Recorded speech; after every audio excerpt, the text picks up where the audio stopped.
오늘 하나님께서 우리에게 주신 말씀은 마태복음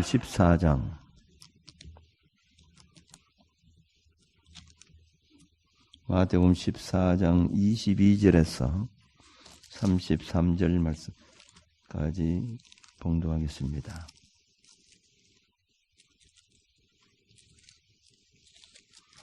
마태복음 14장 22절에서 33절 말씀까지입니다. 찾으신 줄 알고 봉독하겠습니다. 예수께서 즉시 제자들을 제쳐가사 자기가 무리를 보내는 동안에 배를 타고 앞서 건너편으로 가게 하시고 무리를 보내신 후에 기도하러 따로 산에 올라가시니라. 저물매 거기 혼자 계시더니 배가 이미 육지에서 수울이나 떠나서 바람이 거스름으로 물길로 말미암아 고난을 당하더라. 밤사경에 예수께서 바다 위로 걸어서 제자들에게 오시니 제자들이 그가 바다 위로 걸어오심을 보고 놀라 유령이라 하며 무서워하여 소리 지르거늘 예수께서 즉시 이르시되 안심하라 나니 두려워하지 말라.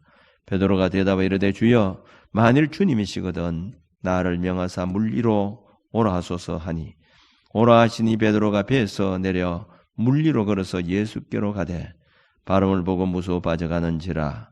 소리질러 이르되 주여 나를 구원하소서 하니 예수께서 즉시 손을 내밀어 그를 붙잡으시며 이르시되 믿음이 작은 자여 왜 의심하였느냐 하시고 배에 함께 오름에 바람이 그치는지라.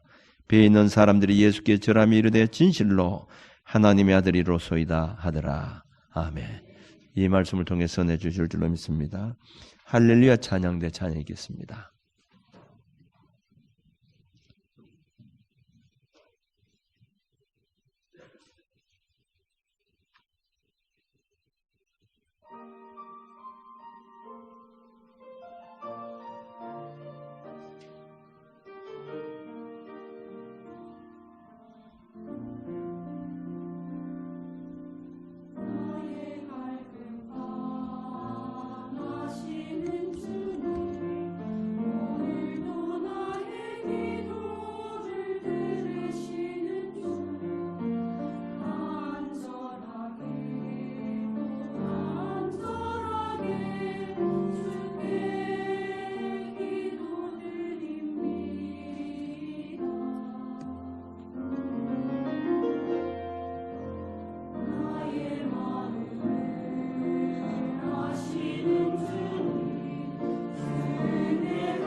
감사합니다.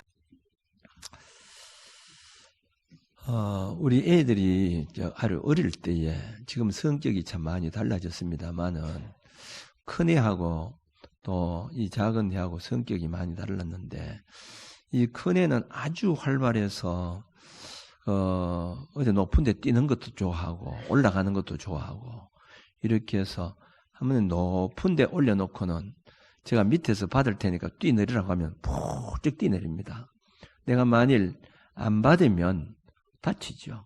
그런데 아빠가 받아줄 걸 생각하고 아마 지금쯤은 뛰라고 하면 안 될 겁니다. 내가 힘이 없어서 못 받는 것도 있겠지만은 그런 믿음이 하나 없지 않겠나. 그래서 아주 모험을 좋아했습니다.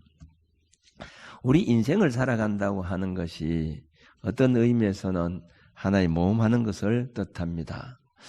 태어나는 순간부터 삶의 모험이 시작됩니다.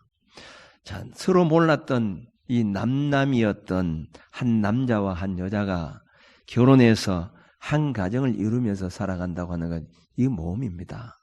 굉장한 모험이 아닐 수가 없습니다. 직업을 선택하는 것, 이 삶의 질을 높이는 그런 하나의 이것도 하나의 모험적이라고 볼 수가 있습니다. 종교를 선택하는 것, 신앙을 선택하는 것, 이것은 가치관의 선택을 뜻하는데 우리 기독교의 입장에서 본다고 하면 영원한 운명을 좌우하는 아주 모험적인 선택이 아닐 수가 없습니다. 왜냐하면 이 종교를 잘못 선택했다. 우리가 만일 기독교를 선택하지 않았다, 이단을 선택했다, 다른 불교를 선택했다 하면 영원히 구원받지 못하는 그런 자가 되었지만은 우리가 이 선택함으로 말미암아 영원한 천국에 들어갈 수 있는 천국 백성이 될 수 있었기 때문에 영원한 운명을 결정짓는 하나의 모험이라는 겁니다. 따지고 보면 인생의 모험은 연속입니다. 여러분도 여러분의 삶의 돌이켜보면 숱한 이 모험의 장면들이 아마 영화의 필름처럼 그렇게 뇌리를 스치고 지나갈 것입니다. 어떤 모험은 성공으로 또 어떤 모험은 실패로 추억될 것입니다. 그러나 중요한 것은 우리 인생의 길이 끝나지 않았는데 따라서 이 모험이 아직까지 끝나지 않았다는 겁니다. 앞으로 살아야 한다는 것은 모험이 계속되는 것을 의미하고 있습니다. 성경에서 우리는 믿음의 장이라고 이렇게 말하면 금방 생각나는 장이 있죠. 히브리서 11장, 이 장은 바로 믿음의 장인데 이 11장에 보면 믿음의 영웅들이 이름이 쭉 열거되어서 그들이 살아간 모습이 증언되고 있습니다. 그들은 다 믿음의 사람들이었습니다. 그러나 동시에 그분들은 다 모험을 했던 그런 사람입니다. 믿음으로 노아는, 여러분 이 노아를 한번 생각해 보세요. 하나님께서 그 시대에 넘쳐나는 죄악을 보고 그 시대에 심판할 것을 생각하고 노아에게 방주를 만들라고 이렇게 했습니다. 이렇게 비가 올 징후가 전혀 없는 맑은 하늘, 그것도 산 위에 이렇게 배를 만든다고 하는 것은 하나의 모험입니다. 하나님께서 아브라함을 불러주시고 그리고 아브라함에게 내가 너에게 지시할 땅으로 가라 이렇게 했습니다. 익숙했던 이 정든 고향, 친척들이 다 있는 곳, 이것을 작별하고 그 말씀대로 떠난다고 하는 것은 모험입니다. 왜냐하면 보장된 길이 아니기 때문입니다. 그뿐만이 아닙니다.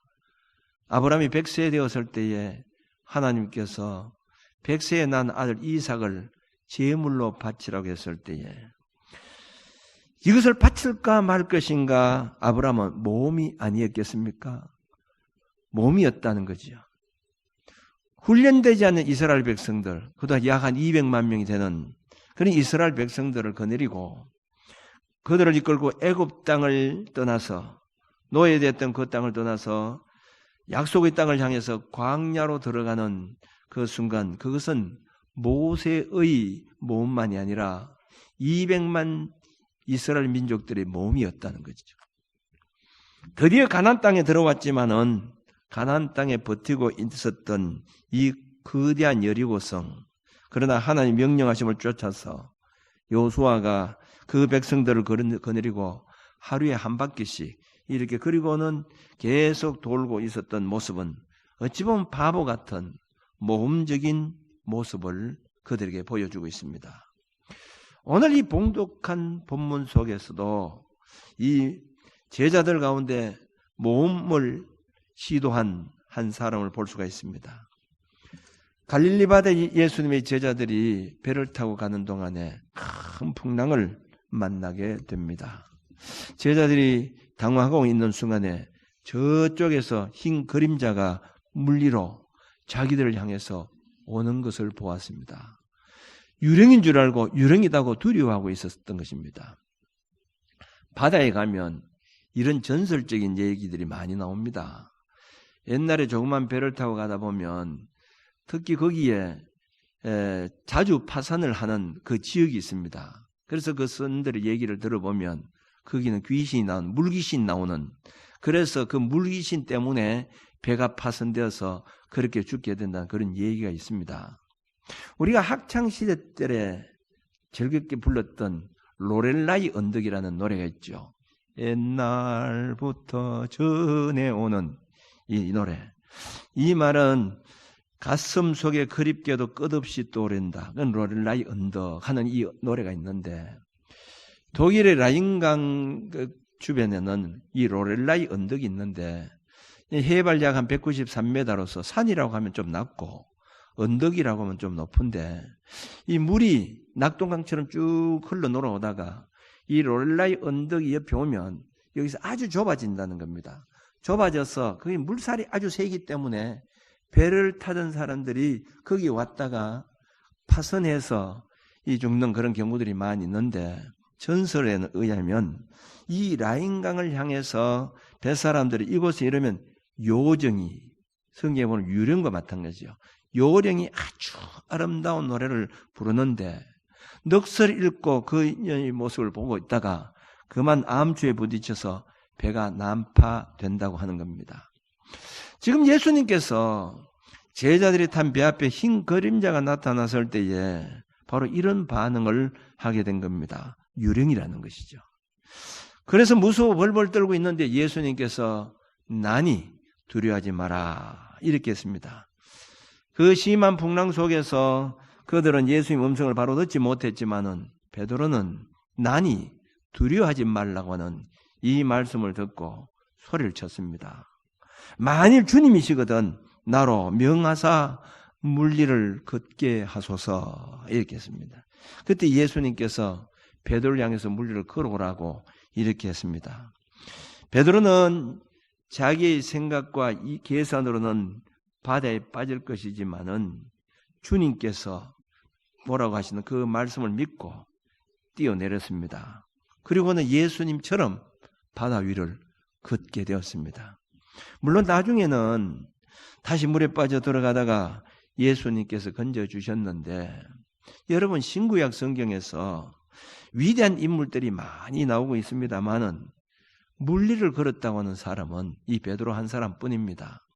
능력의 사람 모세, 이 엘리야와 같은 그런 사람도 홍해나 또 요단강이 갈라진 다음에 걸었지 이 베드로처럼 물리를 걷지 못했다는 겁니다. 베드로는 누구보다도 불황무식한 그런 사람입니다. 그러나 그가 예수님의 수제자가 되고 주님의 사랑을 받게 된 비결은 그는 성질도 급하고 과격하고 실수도 많은 사람입니다마는 주님이 명령이라고 하면 그저 목숨 걸고 덤벼드는 그런 몸적 행동의 신앙을 가졌기 때문에 예수님이 가장 귀한 제자로 세웠던 것입니다. 오늘도 우리 주님이 원하시는 그리고 기뻐하시는 신앙은 모험적인 신앙을 가진 자입니다. 왜 그럴까요? 신앙이라고 하는 것은 인간적인 사고라든지 또 계산을 초월한 것이기 때문입니다. 신앙은 인간적인 사고, 인간적인 이성, 인간적인 계산을 초월한 것이 신앙이다 이 말입니다. 자, 우리가 보고 듣고 만져보고 이치에 맞으면 행동하겠다고 하는 것은 절대로 그건 신앙이 아닙니다.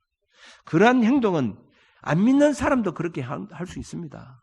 내가 만져보고 들어보고 그리고 이치에 맞으면 한다. 이 안 믿는 사람도 할 수 있다 이 말입니다. 계산을 해보고 합리적이니까 한다고 하는 것은 계산에 들어맞는 것이지 결코 그건 믿음이 아닌 겁니다. 여러분, 믿음의 행동이라고 하는 것은 우리의 계산과 이성을 초월해야 된다는 것이죠. 그러므로 거기에는 반드시 모험이 따르게 되는 것입니다. 사렙당 과부, 그는 흉년 때에 먹을 것이 없었습니다. 엘리야 선지자가 먹을 것을 달라고 했을 때에 한 끼뿐이었 그런 가루와 기름 한 통뿐이었지만은 이것을 먹고 그래도 조금이라도 생명을 연장시키려고 하는 그런 마음이 있었지만은 그러나 그것을 포기하고 그대로 순종을 하고 엘리사에게 가져왔다고 하는 것은 그냥 모험입니다. 그럴 때에 한 기적의 역사가 일어나므로 3년 6개월 동안 가루가 마르지 않고 기름통에 기름이 마르지 않는 놀라운 기적의 역사가 일어나게 된 겁니다. 어떤 사람은 믿음의 행동이 무모하고 때로는 어리석은 행동이라고 그렇게 하는 사람들이 있습니다. 신앙은 절대로 내 신앙에 맞는 것이 아닙니다.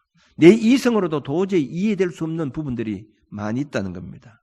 그러나 그렇기 때문에 하나님을 만나고 하나님의 능력을 체험하고 하나님의 기적과 축복을 체험하려고 하면 모험적으로 덤벼들어야 합니다. 어떠한 위험과 고난이 와도 생명이라도 내걸고 덤벼드는 신앙적 모험이 될 때에 하나님은 그에게 기적을 주신다고 하는 사실을 여러분 분명히 믿으시기 바랍니다. 다윗을 한번 보시기 바랍니다. 다윗은 모험의 사람이었습니다. 어린 나이에 전쟁터에 갔을 때 골리앗이 큰 소리를 치면서 너희들 가운데 나하고 대결해서 이길 사람은 나오라고 큰 소리를 쳤습니다. 그런데 그 어린 나이 다윗이 내가 다윗과 상대하겠다는 겁니다. 이 모험이죠. 모험적인 신앙입니다. 이런 모험의 자세를 가지고 골리앗과 대항했을 때 하나님께서는 다윗과 함께 해주시고 골리앗과 싸움에서 이길 수 있도록 이렇게 해주셨습니다.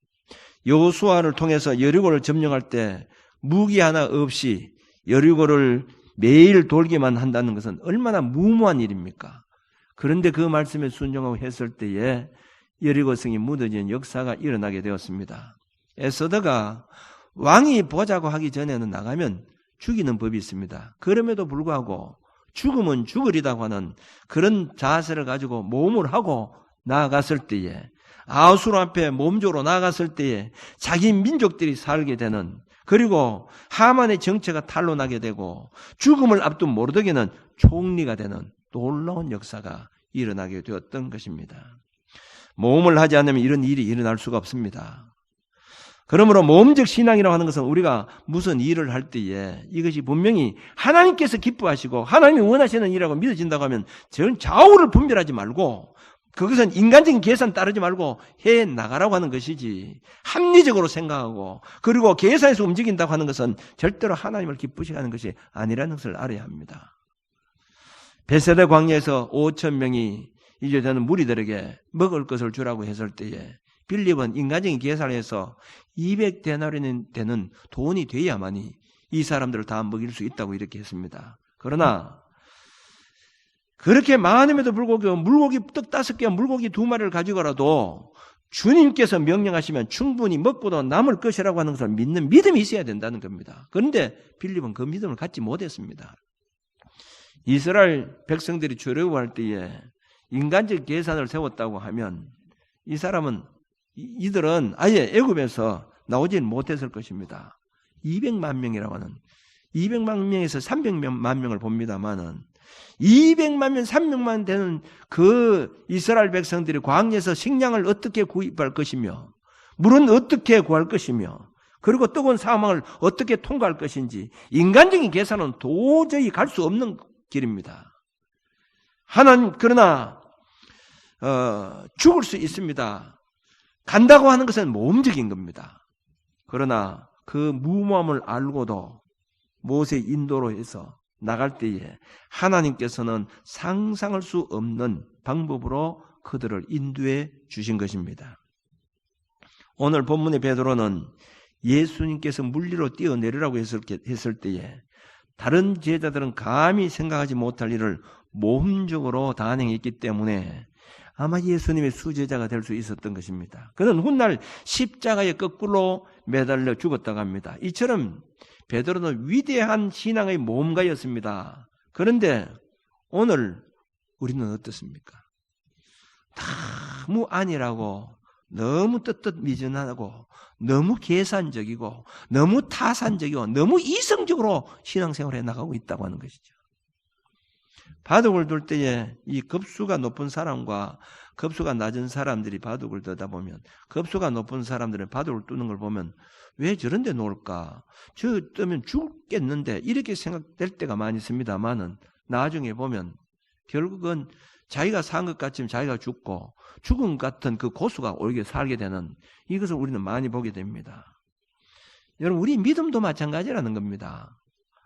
초보적인 믿음이 있는 사람은 믿음이 있는 사람들이 행동하는 것을 볼 때 무지한 것 같고 어리석은 것 같고 소원해 보는 것 같지만은 그것이 바로 역사가 일어나는 그러한 행동이라는 것이죠. 베드로의 신앙이 그토록 순수하고 모험적이었던 반면에 가룟 유다의 신앙은 어땠습니까? 그는 원래 예수님의 신임을 받던 제자였습니다. 계산이 밝은 사람이기 때문에 돈 주머니를 맡은 사람입니다. 그는 12제자 가운데 가장 똑똑하고 배운 것이 많은 그런 제자였습니다. 그런데 그는 너무나 계산적이고 너무나 타산적인 사람이었습니다. 그래서 마리아가 주님의 은혜에 감사해서 옥합을 깨뜨려서 예수님 발에 붓고 머리털로 씻었을 때에 그는 꾸짖으면서 그거 팔아서 그 많은 돈으로 가난한 사람에게 나눠주지 왜 그렇게 허비하느냐고 야단치기도 했던 그런 사람입니다. 무모한 행동이라는 거죠. 자기 계산으로는 도저히 안 맞다 이 말입니다. 그뿐 아닙니다. 그 3년 동안 예수님 뒤를 따라다녔습니다. 그런데 3년이 끝날 무렵에 가만히 생각해 보니까 이 예수님을 따라다녀 봐야 별 볼 일 없다고 하는 사실을 알게 된 겁니다. 어떻게 하면 이권을 얻을까? 그렇게 생각한 끝에 은삼십에 예수를 팔아버리고 말았던 것입니다. 어리석은 사람이 할 수 없는 짓이지요, 이것은. 그러므로 계산적인 사람은 절대로 모험할 수가 없는 겁니다. 베드로의 모험적인 신앙은 본문에 뿐만 아닙니다. 누가복음 5장에 보면 또 그런 자세를 볼 수가 있습니다. 밤을 새워가면서 그물을 치고 고기잡이를 했습니다. 베드로는 이 갈릴리 바다에 경험이 많기 때문에 밤중에 그물을 치면 항상 이 고기를 잡았는데 그날 밤은 한 마리도 잡지를 못했습니다. 그리고 새벽이 되어서 그물을 건지고는 물을 씻고 있는데 그때 예수님께서 오셔서 그물을 깊은 데로 가서 쳐라 이렇게 말씀을 했습니다. 어찌 보면 깊은 데로 가서 그물을 던지라고 했는데 그거 다 쳐본 것입니다. 그물을 씻고 정리하는 순간에 어찌 보면 그 소리를 들을 때 짜증도 나고 화도 나겠지만은 한번 던져보자 모험을 한 겁니다. 그리고는 던졌을 때에 그물이 찢어질 정도로 많은 이 고기를 잡게 되었습니다.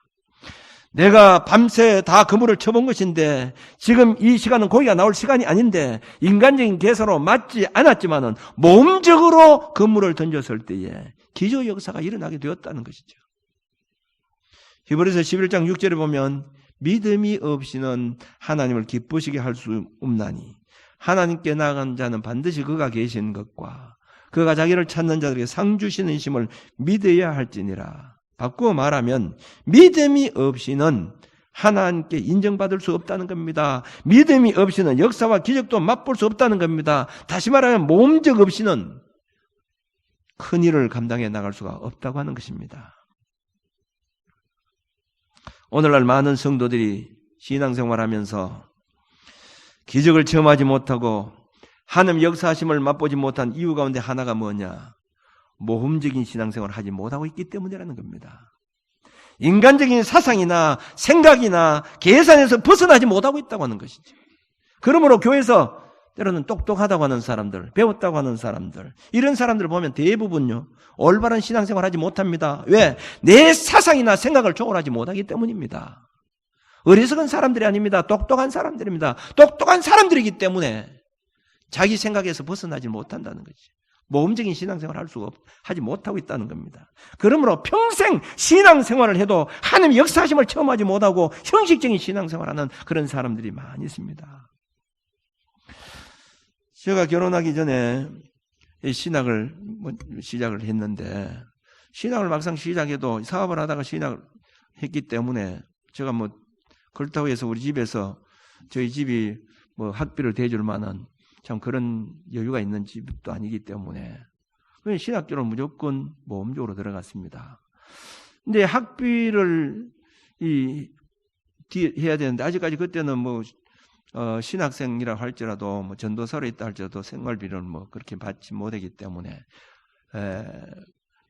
방학 동안이면 이제 아르바이트를 해야 됩니다. 그래서 다음 학기 이제 학비를 준비하고 이렇게 해야 되는데, 방학이 되어서 학비를 그때는 한 25만 원, 30만 원 정도가 됐기 때문에 아마 지금 같으면 약 한 10배가 정도 됐겠죠. 200만, 300만 정도 되니까. 그래서 제가 아르바이트를 해서 2학기 때 학비를 해놓고는 학생들을 데리고 청천다락원에 이제 그 수련회를 가게 되었는데, 그때 청천다락원에서 집회를 하면서 들어오는 입구에 길을 한다고 하는, 이 길을 내는데 특별 헌금을 해라고 이렇게 하는데 자꾸 그 학비 생각이 나는 거예요. 네 지금 벌어놨는 그 2학기 학비가 있잖아. 그거 바치라.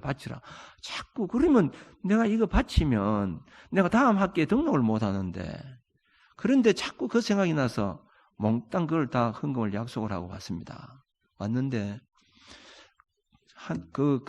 그때에 우리 보교에서 제가 그 2학기 학비를 그대로 다 대주었고, 또 신학교 하는 동안에도 한 번도 빠지지 않고 다 그때마다 3학년 때는 제가 부대장으로 있었기 때문에 또 장학금이 주어져서 또 그렇게 학비를 대었고, 한 번도 빠지지 않고 신앙을 할 수 있도록 해주셨다고 하는 것을, 이것은 어찌 보면 모험적인 신앙으로 살아가려고 노력한 것 때문에 하나님께서 기적을 베풀어 주셨다, 이렇게 간증하지 않을 수가 없습니다. 신앙은 모험입니다. 모험적 신앙이 기적을 체험하는 신앙이요, 하나님이 함께 하시는 복된 신앙이라고 하는 것을 여러분 믿으시기 바랍니다. 세상에는 두 가지 종류의 사람이 있습니다. 내가 타고 있는 배가 가라앉는 것을 의식하면서 알면서도 그 빠져들어가는 배가 안전하다고 생각하고 그 배 속에서 배꼬리를 붙잡고 앉아있는 그런 인생이 있는가 하면, 그러나 과감하게 파도와 바람을 보면서도 베드로처럼 배 바깥으로 뛰쳐나가 물리를 걷는 그런 사람이 있습니다. 배에서 나와 자기 몸을 던지는 모험적 신앙인에게 물리를 걸을 수 있는 기적이 일어날 수 있는 것이지, 배 안에서 안주해서 평생 몸을 모르는 신앙의 기적은 절대로 나타날 수가 없다고 하는 겁니다. 요나를 보세요. 그는 모험을 싫어했습니다. 그래서 니느웨로 가는 배를 타고 가지 않고 다시스로 가는 배를 타고 배 밑창 속에서 잠을 자고 있었습니다. 그에게 풍랑을 일으켜서 풍랑이 이는 바다에 몸을 던지는 모험을 하게 합니다. 그때 하나님께서는 물고기를 준비해서 그의 생명을 보호해 주시는 기적을 체험하게 된 겁니다. 물리를 걸으면 배에서 나와야 합니다. 바다에 맨몸으로 뛰어든다고 하는 것은 절대로 쉬운 일이 아닙니다. 그렇기 때문에 모험이 있어야 된다는 것이죠. 그러나 오늘 이 베드로는 바다에 몸을 던졌지만은 무모하게 모험한 것은 아닙니다. 난이 두려워하지 마라, 이 소리를 듣고, 그리고 난이 두려워하지 마라, 그리고 예수님께서 물리로 걸어오라고 했을 때 그 말에 무조건 순종했다는 겁니다. 나라고 하는 말은 I am이라는 겁니다. 이 I am이라고 하는 그냥 내라는 말이 아니고, 나는 전능하신 하나님이라는 겁니다. 나는 생사를 주관하는 하나님이라는 거죠. 나는 불가능을 가능케 하는 하나님이라는 겁니다. 이 말씀을 들었기 때문에 베드로는 물리를 걸을 수 있었다고 하는 겁니다. 요한 웨슬레는 하나님 외에 두려워하지 않는 사람 100명만 있다고 하면 영국을 뒤집어 놓고 세계를 뒤집어 놓을 수 있다고 했습니다. 그렇습니다. 정말 이 모험적 신앙을 가진 몇 사람만 있어도 교회가 달라집니다. 이 나라가 변화가 일어날 줄로 믿습니다. 교회 역사는 교인의 숫자에 있는 것이 아닙니다. 돈이 무엇을 할 수 있다고 합니다. 교인들이 자꾸 돈이 없기 때문에 그 일을 못한다고 합니다. 아닙니다. 믿음으로 정말 모험적인 신앙을 가지고 그 사람이 부족하기 때문이라는 것이죠. 저는 분명히 확신합니다. 우리 교회가 이런 모험적인 신앙의 자세를 가지고 있는 몇 명만 있어도 교회는 역사가 일어나게 된다는 것을 여러분 믿으시기 바랍니다. 하나님을 기쁘시게 하는 것은 다른 어떤 것으로도 안 됩니다. 인정받을 수 있는 것은 세상적인 요소가 아닙니다. 믿음이라는 거죠. 교회가 요구하는 성도는 오래된 신자도 부자도 똑똑한 사람이 아닙니다. 믿음이 있는 사람입니다. 모험적 신앙, 요단강이라 할지라도 뛰어들고 풍랑이 있는 갈릴리 바다라도 뛰어들 수 있는 그런 사람이 있어야 된다는 거죠. 주님께서 명령하시면 어디든지 불 속에라도 들어갈 수 있는 그런 신앙의 사람이 되어야 된다는 것이죠. 교회는 믿음대로 성장하고 교인은 믿음대로 축복을 받는다는 사실을 여러분 기억하시길 바랍니다. 오늘 살면서 여러분은 지금 어떤 상태에 살고 있습니까? 얼마나 모험적으로 살아왔습니까? 오늘 많은 사람들이 신앙생활하면서 평생을 하면서도 모험하지 않으려고 합니다. 내 생각대로 내 주장대로 평생 동안 그 신앙으로 살아가려고 하는 사람들이 많이 있다는 거죠. 그렇기 때문에 한 번도 하나님 역사심, 한 번도 하나님 기적을 체험하지 못하고 그렇게 살아가는 사람들이 얼마나 많은지 모릅니다. 배 안에서 무사 안일, 그저 인간적 계산만 되고 그렇게 평생을 믿어도 기적 한번 체험 없이 신앙생활하는 그런 자가 되지 말고 베드로처럼 주님이 명령하시면 무엇이든지 몸을 던져서 모험을 감행하는 모험적인 신앙생활에 나갈 수 있는 저와 여러분들이 되어주시길 바랍니다.